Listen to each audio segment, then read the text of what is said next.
Atin ito i-check tong backlight niya kung under ba siya talaga o hindi.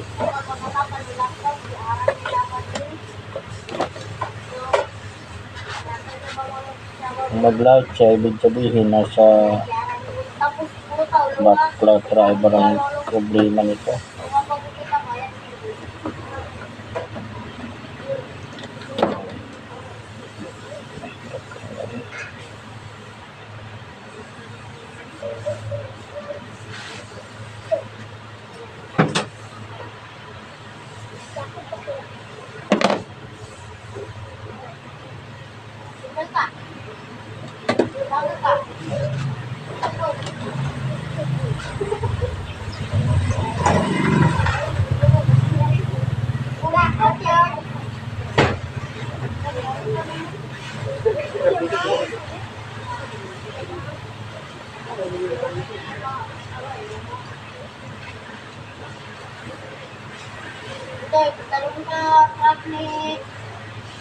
Okay.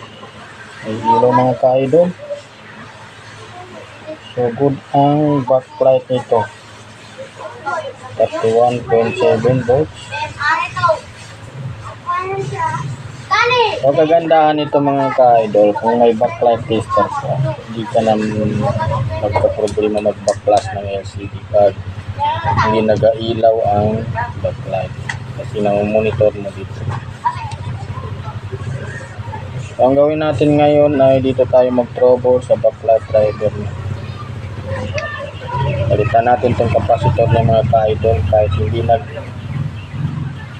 ang mga ibabaw nito ay papalitan lang natin. Patayin ko muna ang video kasi medyo maghaba ang ating video.